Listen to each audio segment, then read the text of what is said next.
ஒரு ஊரில் வந்து என்ன ஆகும்னா 2 கேர்ள்ஸுங்க இருப்பாங்க, ரொம்பவே திக் ஃப்ரெண்ட்ஸாக. அப்போ என்ன பண்ணுவாங்க, 2 பேரும் ஒருத்தவங்க வீட்டில் ரொம்ப ரொம்ப க்ளோஸான ஃப்ரெண்ட்ஸாக இருப்பாங்களாம். அப்போ என்ன ஆகும், 2 பேருமே ஒரு பையனை ரொம்ப சின்சியராக லவ் பண்ணுவாங்களாம். அப்போ என்ன ஆகும், சரி சொல்லி 2 பேருமே ஒரு ப்ராப்ளத்தில் இருப்பாங்க. என்ன சொல்லுவாங்கன்னா, இப்போ வந்து 2 பேருமே கீழே விழுற மாதிரி ட்ரை பண்ணுவோம், அவன் வந்து யாரை செலக்ட் பண்ணானோ அவன் தான் வந்து ஓகே அப்படின்னு சொல்லி அப்படியே சும்மா ஆக்ட் பண்ணலாம் அப்படின்னு சொல்லிட்டு என்ன பண்ணுவாங்க, 2 பேரும் விழுற மாதிரி ஆக்ஷன் பண்ணிட்டே இருப்பாங்களாம்.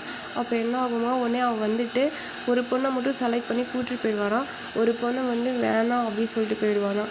ஏன்னா அந்த பொண்ணு வந்து ஒரு பொண்ணு தான் இந்த மாதிரி கீழே விழுற மாதிரி ஆக்ட் பண்ணலாம் அப்படின்னு சொல்லியிருப்பா. அதனால் அந்த பொண்ணை வேணான்னு சொல்லிட்டு அவனை அப்படியே கூட்டிகிட்டு போயிடுவாளாம்.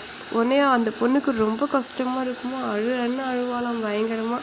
எப்போல்லாம் கஷ்டம் வருதோ அப்போல்லாம் நினச்சி அந்த பொண்ணு அழுதுகிட்டே இருப்பாள். இது மாதிரி என்னை விட்டுட்டு போயிட்டாளா அப்படி சொல்லி. ஏன் அதுக்கப்புறம் ஃப்ரெண்ட்ஸ்லாம் கேட்பாங்கன்னா, ஏன் நீ அது மாதிரி சொன்ன அப்படின்னு எல்லாம் கேட்பாங்களாம். அப்போ சொல்வாலாம், என்னை விட அந்த பொண்ணு ரொம்பவே பாவம், அதனால தான் என்னை விட அந்த பொண்ணுக்கு அந்த பையன் கிடச்சா ரொம்ப லைஃபாக இருக்கும் அப்படின்னு நினச்சேன், அதனால தான் என் லைஃப்பை விட்டு கொடுத்தேன் அப்படின்னு சொல்லி இந்த ஸ்டோரியை அழகாக அப்படியே சூப்பராக முடிச்சிருப்பாங்க.